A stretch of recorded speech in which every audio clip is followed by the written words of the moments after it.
Hey everyone, welcome back to the channel. So, AI agents are everywhere right now. You have probably seen demos where an AI reads your email, queries a database, calls an API, all in one shot. But have you ever wondered how all of that is actually connected? Like, how does Claude know how to talk to your database, or your Notion, or your GitHub? There has to be some kind of glue holding that together, right? That glue is called MCP, the Model Context Protocol, and by the end of this video, you are going to fully understand what it is, why it was invented, what problem it solves, and then we are going to build a real MCP server from scratch together. Specifically, we are building a Text-to-SQL MCP server on top of an IPL Cricket Database, covering every season from 2008 all the way through 2026. You will be able to ask things like who are the top 5 run scorers of all time, which team has won the most titles, or who is the leading 2026 Orange Cap right now. And an AI agent translates that to SQL, queries the database, and gives you a clean natural language answer. Let's get into it. Alright, let's set the scene. Before MCP existed, here's what the world looked like for AI developers. You got your AI model, let's say Claude or OpenAI, and you want it to do things, read from a database, call an API, fetch a file, whatever. What you had to do was write a custom code for every single one of those integration. Custom connectors for your database. Custom connector for Slack, custom connector for GitHub, different syntax, different schemas, different authentication patterns for every model and every tool. Here's where it gets really painful. If you're a company supporting 3 different AI models, say Claude, OpenAI, and Gemini, you have 3 different internal tools like a database, a CRM, and a file system. You need 9 separate integrations, that is 3 models into 3 tools. And this is called N into M integration problem, and it doesn't scale. Every time you add a new AI model, you rewrite everything. Every time you add a new tool, same story. And to make it worse, every AI provider has different formats for tool calling. OpenAI function calls look different from Anthropic's tool use schema, so you can't even share code between them. This was the state of AI tooling in 2024, a fragmented, expensive mess. But in November 2024, Anthropic released the Model Context Protocol, an open standard for connecting AI systems to external tools and data. Think of MCP like USB-C for AI. Before USB-C, every laptop had different ports, charging, display data, all separate or all incompatible. USB-C unified all of that into one standard connector that works everywhere. MCP does the same things for AI.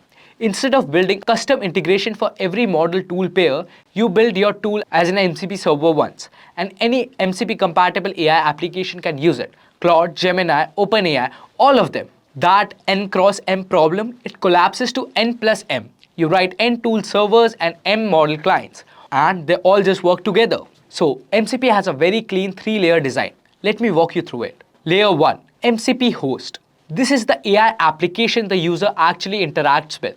Think of Claude Desktop, Claude Code, or VS Code with an AI extension, or a custom app you build yourself. The host manages everything. It spawns connections, routes requests, and handles the user interface. Layer 2, the MCP client. Inside the host, each MCP client maintains a one-to-one connection with the single MCP server. The client handles protocol details. It's the translator between the host and the server. Layer number 3, the MCP server. This is what we are going to build today. An MCP server is a program that exposes capabilities like tools, resources, prompts through MCP protocol. It can run locally on your machine or remotely on the internet. Now, the MCP server exposes 3 types of things. Number 1, tools. Executable functions. The AI calls these to do things. A database query function, that's a tool. An API call, tool. File write, again, the tool. Number 2, resources. Data for context. Things the AI reads to understand the environment. Database schema, file content, and API documentations. And number 3, prompts. Reusable instruction templates. Pre-written instructions that guides the AI behavior within your server. Like always format numbers properly or never run delete statements. So, MCP supports 2 transport modes. First, Stdio. For local processes, the client and server talks via standard input-output format, zero network overhead, great for tool running on the same machine. Second, streamable HTTP. For remote servers, the client posts requests to an HTTP endpoint and server can stream back. This is what we will use today. But before that, a quick clarification because I get this question a lot. Function calling is what happens inside the model. It is the mechanism where the LLM decides to invoke a tool and generate a structured JSON call. That's a low-level execution mechanism. MCP is the architecture around that. MCP defines how tools are discovered, organized, versioned, and made available to any model client. MCP actually uses function calling under the hood. So, function calling alone locks you into one model provider. MCP lets you write your tool once and use them with any MCP compatible models. That's the key distinction. Alright, now that you understand MCP, let's talk about what we are actually building today. The use case is Text-to-SQL on an IPL Cricket Database. This is one of the most practical AI agent applications for sports analytics, business intelligence, or really any domain where people have data but no SQL skills. So, instead of writing queries, you just ask questions. Who are the top 5 run scorers of all time? Which team has won the most titles? Or who is the leading 2026 Orange Cap right now? Or show me Virat Kohli's run season by season. The AI figures out which tables are relevant, inspects the schema, writes the SQL, validates it, runs it, and returns a clean English answer. Our database covers every IPL season from 2008 through 2026, including the 2026 season which is currently in progress. 6 tables: team, players, season, match, batting, bowling.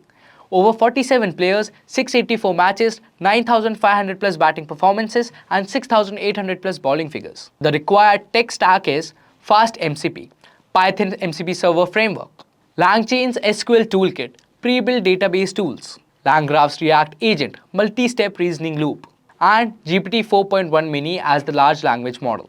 And finally, SQLite to connect to our local database. So now, let's build it. So first, let's install the dependencies. Here, I would suggest to create a virtual environment so you don't face any conflict issue in any other projects. So I have already created my virtual environment here. I'll just activate it. Conda activate IPL MCP. So my virtual environment is activated now. Now I'll give the pip install statement to install all the required libraries. So I have given the command, and yes, we have installed all the required libraries now. And next we are going to configure our .env file. Here in this project, I am using GPT 4.1 Mini. So I have to give my OpenAI API key here, and then you're good to go. Next, we are going to create a text-to-SQL server. So first we import fast MCP from MCP package. This is the server framework. And then from LangChain OpenAI, we import chat OpenAI to connect our MCP to LLM provider OpenAI. And now from LangChain community utilities and LangChain community.agents toolkits, we import SQL database to connect our database using SQLite and SQL database toolkit to get the tools to query our database. That I will explain ahead in this code. And next we import load.env, from .env load our .env file. And now we configure our DB path and the port we need. And now we create the LLM instance and connect it to our SQL database using SQL database.from_URI and initialize SQL database toolkit. This toolkit automatically gives us 4 tools. Number 1, SQL DB list tables. It lists all the tables. Number 2, SQL DB schema. It returns column definitions and sample rows. Number 3, SQL DB query checker, which validates SQL before running it. And number 4, SQL DB query, which executes the query. Once this is all done, we are going to create our MCP server. Now, this line creates the entire MCP server. Fast API handles JSON RPC 2.0 protocol, HTTP server, tool registration, capability negotiation, and everything. And after that, we expose our LangChain tools as MCP tools. Here's the elegant part. We wrap each LangChain SQL tool as MCP tool using @mcp.tool. So first we create the tool SQL DB list tables, which list all the tables for us. Second, we list SQL DB schema, which returns the column definitions and the sample rows. Third tool we got is SQL DB checker, which validates SQL before running it. And the final tool we have is SQL DB query, which executes the queries for us. And now here's one interesting part. The docstring becomes the tool description the AI reads to decide which tool to use.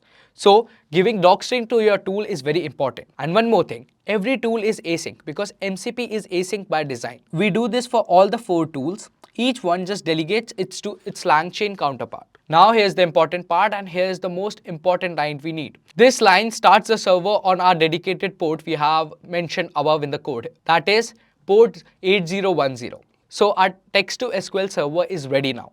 Now we need to create a React agent which will use this MCP server to answer our queries. So now let's jump into that Python file.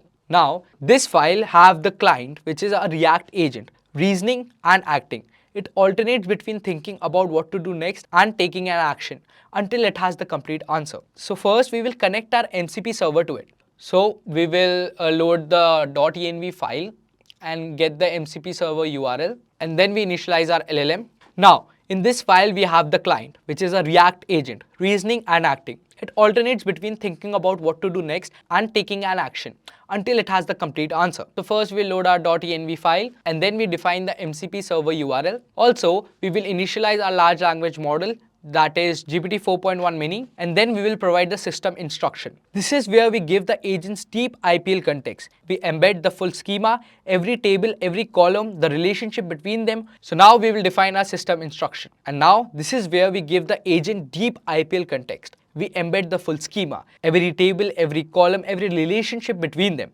We also specify the exact workflow it should follow, like list tables, inspect schema, write query, validate it, execute it, and return it in the natural language. Now, here I have given some critical rules, like never show the SQL query to the user, use proper SQLite data functions, and always join across tables. Now here we have defined an async function which runs the query we are giving to the MCP server, and now we are connecting to the MCP server. And now here the multi-server MCP client, what it does is it connects the capability negotiation and returns the 4 tools as LangChain compatible objects. You could connect to multiple MCP server here, a database server, a live stats API, a newsfeed, and the agent gets all the tool automatically. And now finally, after we have connected our MCP server and given the system instruction, we will create a React agent using create React agent, provide the LLM to it, the tools we have defined, and the prompt. And now we are good to go to query our MCP server. So before running this, let me tell you how it's gonna work. First, user types a question. Then agents reason through it. We print the answer. And then there's also loop detection logic. If the agent calls the same tool with the same arguments twice, we stop it. So now let's run our MCP server. So let's open the terminal. So to run our React agent, we need 2 terminals. In first terminal, we will run the SQL server, and in the second terminal, we will run the React agent. So first, let me activate my Conda environment, which have all the libraries. And then we will run the server. So it found the IPL inside DB, and we have also initialized 4 LangChain SQL tools. The URL is this, database is this, and the tools all are mentioned here. So our Text-to-SQL server is running perfectly fine. Now let's call our React agent. So I'll give the command as Python React _client.py. So this React agent is connected to our MCP server. And now I'm gonna ask a question like, which team has won the most IPL titles? So when I will give this query, it will list tables, inspect the schema, generate a query, validate it, and run it and give the final output to us. Okay, so we got the answer, which is the teams with the most IPL titles are Chennai Super Kings and Mumbai Indians. That's correct. So we got the correct answer now. So now let me explain why MCP makes this so powerful. We built the database tool once in the server. Now any MCP compatible client, Cloud Desktop, a Streamlit app, a Slack bot, another Python script can connect and get all 4 tools automatically. The tools are discoverable and reusable. Want to switch from OpenAI to Claude tomorrow? Change one line in the client. The server is untouched. Want to add a new tool? Say one that fetches like math scores from an API. Add one MCP tool function and you are done. This is the power of standard protocol. You stop thinking about how do I wire this model to this database and start thinking about what can I build.